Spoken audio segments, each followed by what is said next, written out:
O tema abordado foi a questão do desenvolvimento da comunidade em si. Mas assim, não sei se vai ter muito a ver. Vejo ministérios trabalhando com ação social dentro da comunidade. Por exemplo, um dia de ação evangelística, onde eles vão ali fazer ação comunitária do tipo doação, atendimento médico e também evangelismo. Esse tipo de trabalho que não dura, ou seja, ele não é prolongado e não capacita a comunidade. Qual o tipo de impacto que ele tem? É possível ter algum impacto só com isso? O impacto é muito pequeno. A maioria desses projetos são projetos que desperdiçam tempo e recursos. Eles são bem-vindos quando eles vêm se somar ao esforço permanente que existe na comunidade. Então já tem um ministério lá, já tem uma igreja lá plantada, alguém que está trabalhando de longo prazo para a transformação da comunidade. A gente fazer um impacto de um dia, um mutirão de saúde, alguma coisa assim, que venha somar ao que já vem sendo feito, eu acho válido. Do contrário, para mim, é mais desperdício de recursos e tempo. O impacto é muito pequeno. Muito pequeno. Você não está trabalhando pela transformação, pelo desenvolvimento da comunidade. Tá? Maurício, a gente acompanha uma comunidade que é formada por ex-moradores de rua, ali por trás do Cordeiro, né? E já faz alguns anos que a gente está lá. Ali como é que é o nome do negócio? Algumas pessoas chamam Caiara, mas não é o Caiara, é ao lado do Goi. São 20 famílias só. E a gente faz um trabalho lá há vários anos, mais de evangelismo e durante muito tempo de assistencialismo, né? Mas o pessoal já teve muitas oportunidades de capacitação e eles acabam parando no meio do caminho. Então a gente viu que também o pecado muitas vezes é não identificar o que as pessoas querem, mas muitas vezes a gente identifica o que elas querem, elas dizem que tem aquele desejo, mas não tem a motivação para concluir. E também às vezes a gente não consegue identificar um padrão de um sonho comum, né? Então como é que vocês chegam a, tipo, lá na fazenda, né? Como é que vocês chegaram à conclusão de fazer a cooperativa? São essas dúvidas que a gente tem. Como encontrar um padrão de um projeto que possa motivar um grande grupo? Excelente pergunta. Esse é o grande lance, assim, esse é o grande desafio. O que acontece com vocês? O que aconteceu com a senhora?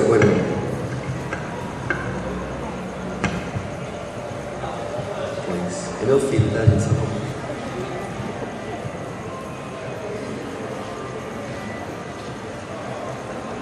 Ele vai vir avisar que vendeu um livro já, viu? Muito bem.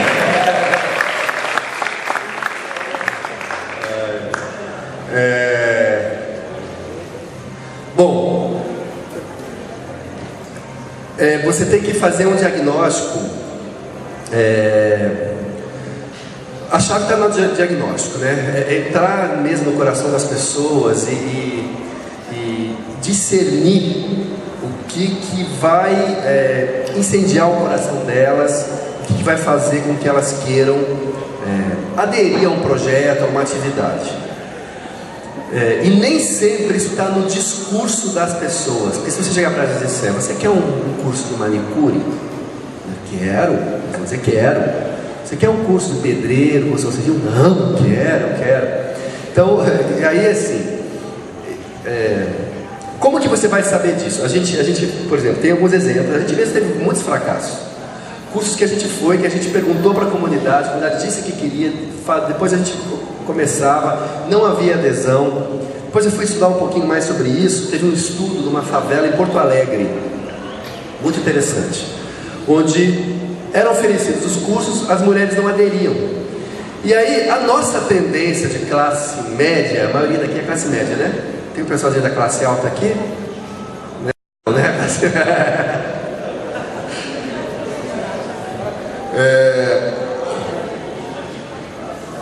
A não ser a Andréia, né? Que é da classe alta lá de Paraná, né?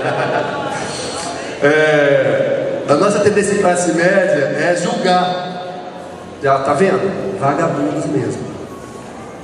Tá vendo? Ó, Bolsa Família aí, ó, gerando acomodação, ó. Não querem mais trabalhar, a gente faz isso. E as mulheres dessa comunidade lá em Porto Alegre não participavam dos cursos. E aí a pesquisadora foi perguntar por quê. Por que vocês não vão no curso? Como é que é? Tal? Vocês disseram que queriam. Porque a gente não tem com quem deixar os filhos.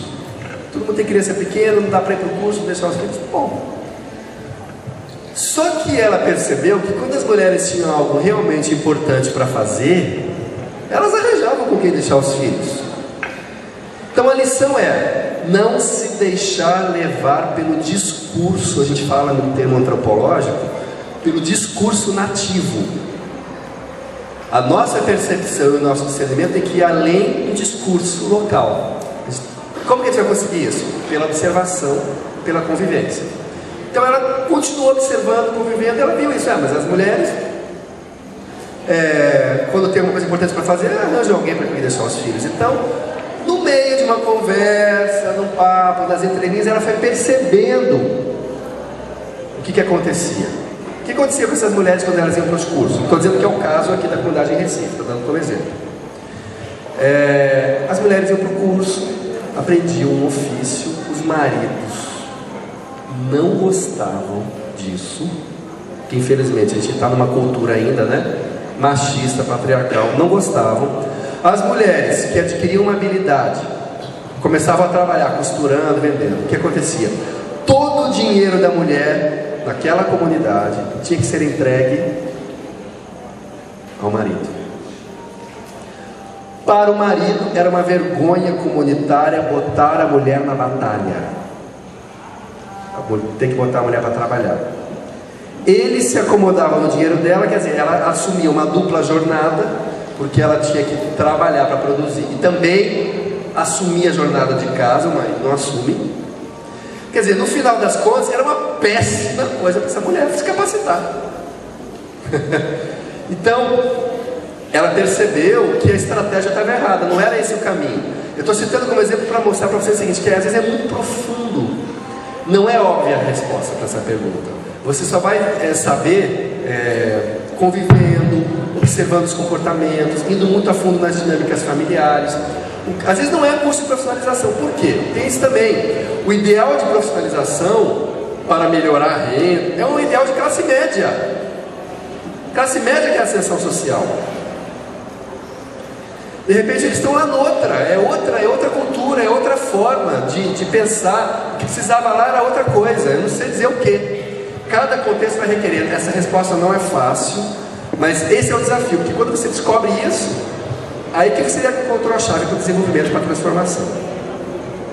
E também existem muitas, em termos da construção do sonho coletivo, existem ferramentas que você pode usar, ferramentas de facilitação de grupo focal, ferramentas da psicologia social, de imaginação. Você leva a comunidade a fechar os olhos, a imaginar como que vai estar com essa comunidade daqui a 10 anos, qual é a comunidade dos nossos sonhos. Você escreve, as pessoas vão trazendo seus aportes, você pode fazer tempestade de ideias.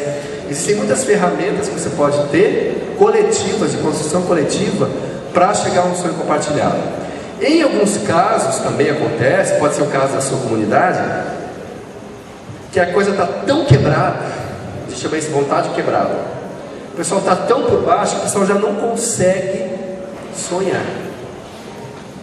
Tá? Isso é muito comum. Aí vai dar mais trabalho. Aí é uma caminhada de mais longo prazo, porque você tem que formar a comunidade. Você tem que tentar passar para eles esperança, porque a esperança deles, já que aquelas comunidades que faz a reunião, o pessoal está assim, sabe? Olhando para o chão. Você faz uma piada, ninguém ri. O pessoal já levou tanta lambada na vida que já vontade quebrada. Então essas vai dar mais trabalho, mas mesmo nessas, eu acredito que é possível fazer um trabalho de transformação, só que vai demorar mais tempo. Então cada contexto vai requerer um tipo de envolvimento diferente. A chave é envolvimento profundo com a comunidade.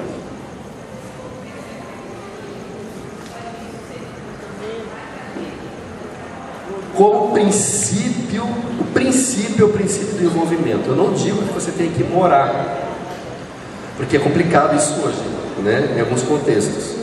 Mas, porque você pode morar, você pode estar lá dentro e não se envolver.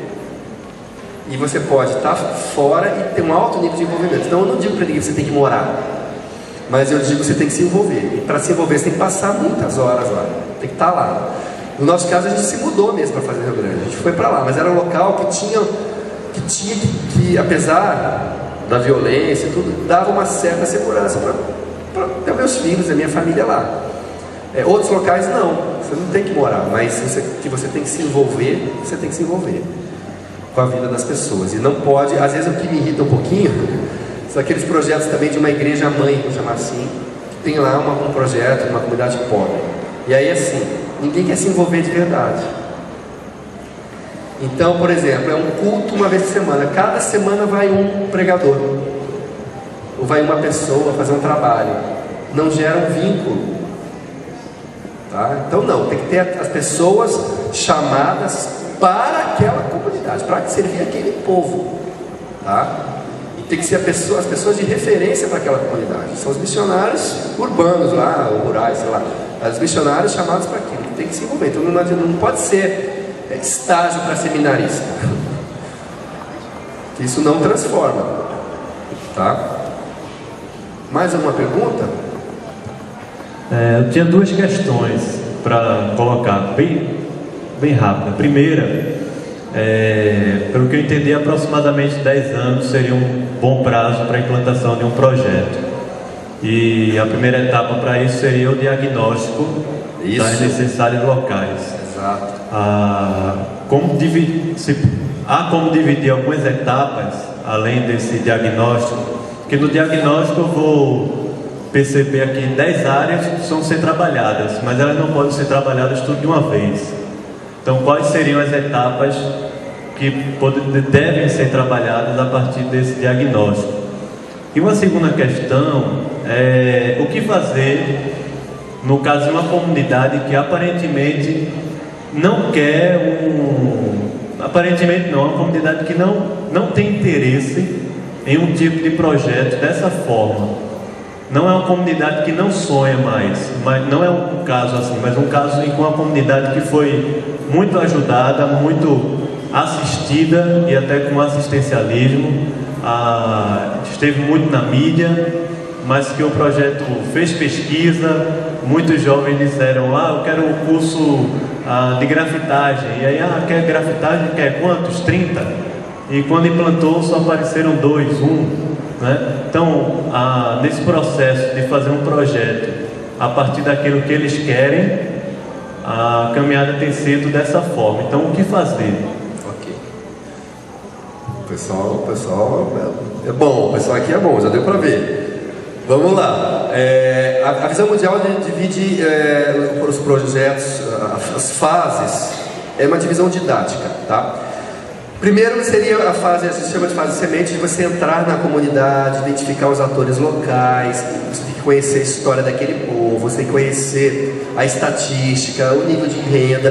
Tem gente que chega na comunidade e já quer fazer alguma coisa sem nem fazer uma pesquisa. Então, primeira fase de diagnóstico. Tanto formal quanto informal. Existem instrumentos formais, você pode fazer questionários, mas eu até diria que o mais forte é o informal, é conversar com as pessoas. É a dona Maria Joana lá, que mora lá há 30 anos, sabe tudo. Quais são os problemas, quais são as dificuldades, o que precisa e tal. Bom, depois que você tem o diagnóstico, nós dizemos, na visão mundial, o que você vai fazer com a comunidade, com os atores locais. Você vai fazer o desenho de um projeto de desenvolvimento. É o design, né? Você vai desenhar, você vai planejar. Onde que nós queremos chegar em 5 anos? Geralmente a gente faz planejamentos para 5 anos. E você vai identificar, como você falou, você vai identificar várias frentes que precisa de tudo, né? Precisa de saneamento básico, precisa de escola, precisa de posto de saúde e tal. Então a gente recomenda focar em até 3 áreas, porque você não vai conseguir fazer tudo. Eu até diria, quando é uma igreja local, que está num projeto, eu até diria, pega uma área só. Porque a visão mundial chega com fundos, com recursos para implantar projetos. São os recursos que ela tem de apadrinhamento e tal. Mas quando é uma igreja, até escolher uma área, eu diria, uma área que possa trazer um ganho relativamente rápido, que a comunidade possa dizer, poxa, o projeto está valendo a pena, está mudando. Aí a comunidade vai escolher o que é prioritário. Às vezes nem é o que está faltando, às vezes é um potencial latente da comunidade. Nós queremos...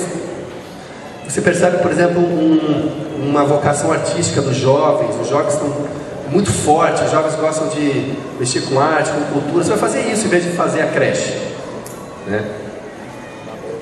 Então, desenho, diagnóstico, desenho. Aí você começa a implantar o projeto, você tem a fase de monitoramento, que você vai estabelecer os prazos, que você vai monitorar os resultados. Ação social não é sair para ele fazendo coisas boas. Então, na nossa comunidade tem 30% das crianças que estão fora da escola. Você tem que poder dizer que em 5 anos, ou a cada ano, vai diminuir 5%. De 30% fora da escola, ano que vem vai ter 25%, depois 20%, depois 15%, depois 10%. Daqui a 5 anos vai ter só 5% das crianças fora da escola. Você tem que ter indicadores mensuráveis, porque senão, tudo que você faz pode ser bom, pode ser ruim.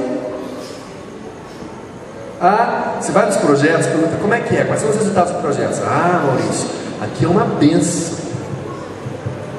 É uma benção. O projeto é uma benção. Disse tudo e não disse nada. Diminuir de 30% para 29% é bom? Depois de 15 anos? Olha, é uma benção. Diminuiu o número de crianças fora da escola. Era 30%, hoje é 29%. 15 anos depois. Não me diz nada. Você tem que me dar indicadores mensuráveis de que o projeto está fazendo diferença. Isso vai ser muito importante também para o financiamento do teu projeto. Você dizer para a pessoa que está te apoiando, dizer, olha, o projeto está trazendo resultados. Então você vai entrar na fase de monitoramento. E a cada ano você vai rever junto com a comunidade. Não alcançamos essa meta, por quê? O que tem que ser revisto? Tá? Depois de 5 anos, a gente recomenda um novo desenho, um redesenho. É sentar novamente com a comunidade e dizer, olha, há 5 anos atrás a gente disse que ia melhorar a educação, a saúde, sei lá o que tal. A violência ia diminuir. Como é que está isso? Qual é o caminho que a gente tem que trilhar daqui para frente? Você vai redesenhar o teu projeto, vai continuar monitorando e avaliando. Isso é tudo didático, isso vai depender da dinâmica de cada comunidade, tudo que eu estou falando, tá? Depois de 10, 12 ou até 15 anos, você tem que propor o encerramento do projeto. Você tem que sair dali. E o encerramento não. A pessoa que iniciou o projeto, os fundos que estavam sendo, precisa sempre de recursos humanos, recursos financeiros, tem que sair da comunidade e o processo é o poema ali. E o processo tem que continuar com os atores locais da comunidade. Se isso não acontecer depois de 12, 15 anos, não houve desenvolvimento. E esse é o desafio. Isso é a sustentabilidade do projeto. Então, o pessoal que está nas comunidades, quem são os líderes locais, as pessoas que vão continuar dando seguimento a esse processo que eu iniciei? Com que recursos eles vão fazer isso? Você está trabalhando isso nos 10, 15 anos que você está ali com aquela comunidade. Tá bom? Mas é muito legal trabalhar com comunidade por causa disso, porque você vai estar trabalhando empoderamento e transformação lá no seio de onde saem os problemas sociais. Eu acho que cada vez mais a gente tem que trabalhar com recuperação, mas a gente tem que trabalhar muito mais com comunidade, proporcionalmente. Eu vejo assim, a igreja tem que implantar projetos comunitários mesmo. E muitas organizações que trabalhavam com recuperação, seja do que for, casas-lares para crianças, abandonar, enfim, hoje estão adotando paradigmas, modelos de projetos de desenvolvimento comunitário. Porque é mais barato e o resultado é maior. Muito embora seja de longo prazo. Tá? Maurício, desculpa. Continua. É isso. Vamos para uma última pergunta, né, gente? 9h30. Eu acho que é a penúltima que me parece que alguém pediu ali. Eu sou Celso Godoy, sou do Espírito Santo, trabalho numa comunidade.